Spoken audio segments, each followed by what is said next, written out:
Hi, I'm Ben, one of the developers of the Straple design system, and today we're going to take a look at buttons.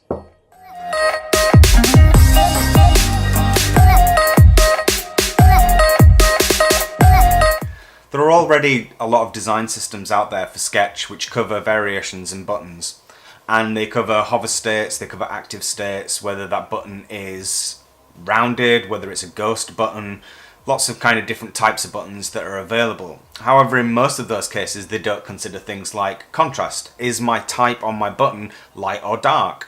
Do I want rounded corners? Do I want square corners? Do I want only corners on one side than the other side? With the Straple framework, we try to accommodate more of those variations, and that's what we're going to take a look at now. So let's start to dive in. So looking at the Straple framework, we can see that we have these layers with the UI buttons in. Taking a look at the buttons, you can see that there are various states. You can see that they're rounded. We have left cap, right cap, top cap, and so on and so forth.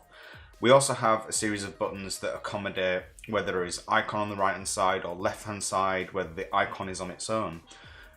However, you would think that these are multiple buttons that we have in the system. However, you can see that if we insert and go to the symbols within the framework, we come to the buttons, and then here we have various button states.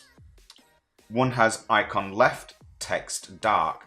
So the descriptions within these buttons explain the context to that button.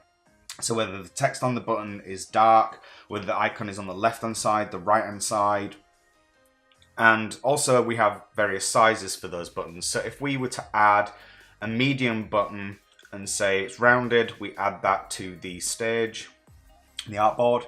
We can see here we've got a dark button with the icon on the left hand side. So the dark button describes the text contrast on that button. And here we can change so that the background is set to, let's say, grey. And then we can change the border so that we have a colour. And again, with the icon in here, we also have full control over the icon.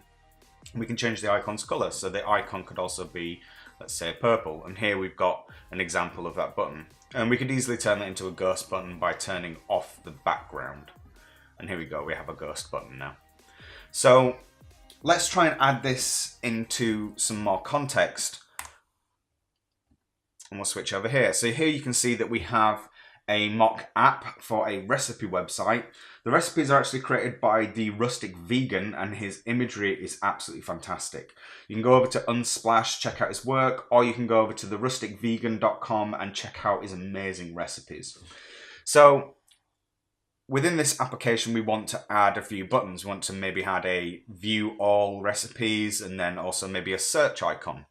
So let's do that now. So within Sketch, you go into your preferences and you have to add the Straple framework. We've got a demo one here where we've got different colors and different typography. But you add the library, and then from there you now have access to all of your components, your symbols. So as we go down to the Straple demo here, we can go down to the UI, buttons, and I'd like to add a text button where the text is light. So we'll add a small one, and let's say rounded. So I'm going to drop that in there. I'm going to change the text on that to go view more. And let's make this button a little bit bigger.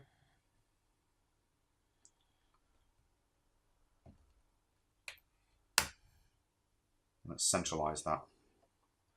So again, from here we can change the background color, the border color.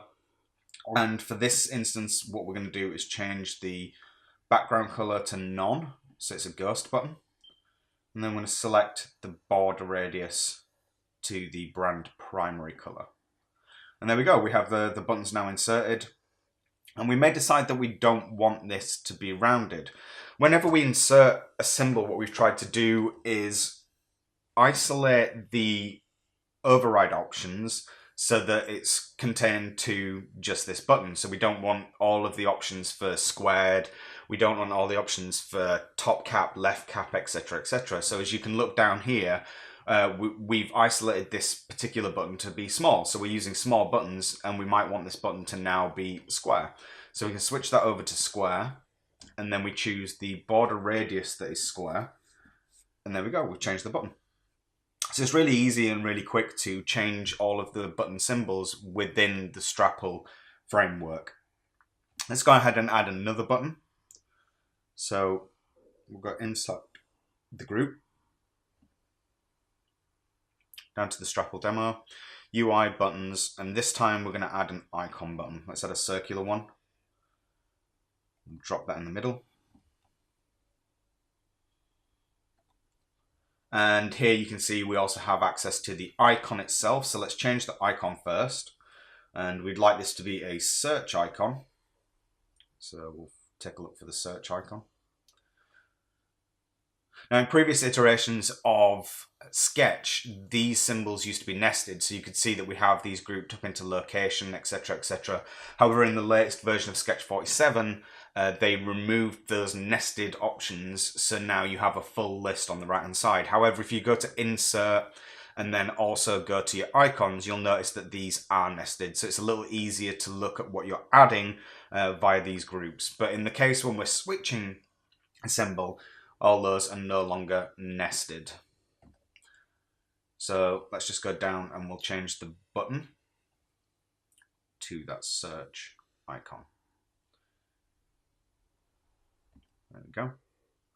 I'm not going to put a border radius on this one, and I'm going to choose a background color. So I'm going to go into the framework, I'm going to choose this darker tone here, and then I'm going to change the icon color and lighten the icon up a little bit more.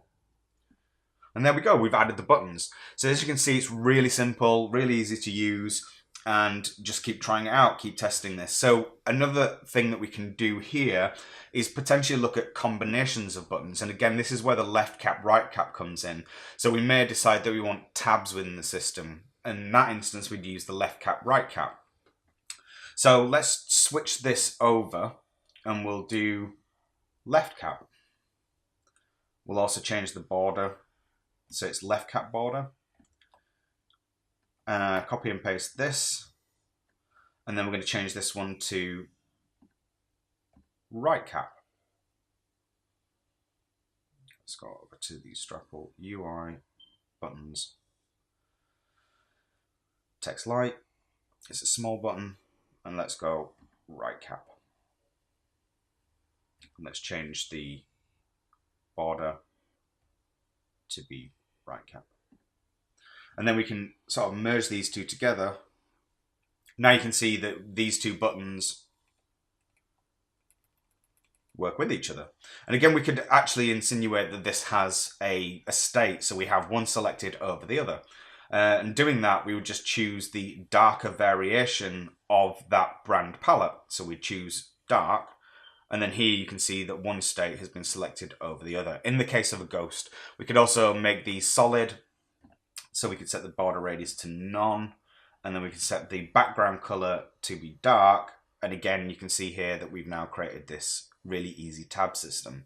So when looking at the buttons, we've tried to accommodate as much as possible, because in many cases, you don't have those variations, especially when it comes down to text contrast and when it comes down to variations in where the radius is.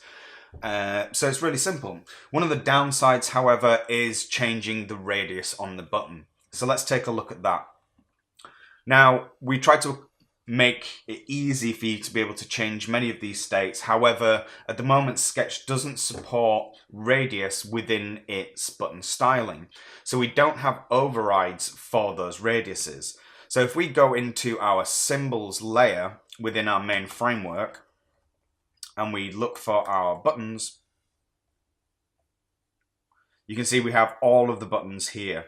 And again, we also tried to accommodate this by locking the layer, so you would just be able to select all of the groups and then globally change their radius, and just that would then flood through your entire system. However, when you lock layers with inside Sketch, you no longer have access to those symbol overrides. So in this instance, we have to select each cap for the mask. So if we expand the symbol area, and then we select all of the button masks that we want to change. So in this case, we'll do this one, We'll change the mask on this one, and then there we now have access to the radiuses, so we can globally change those radiuses.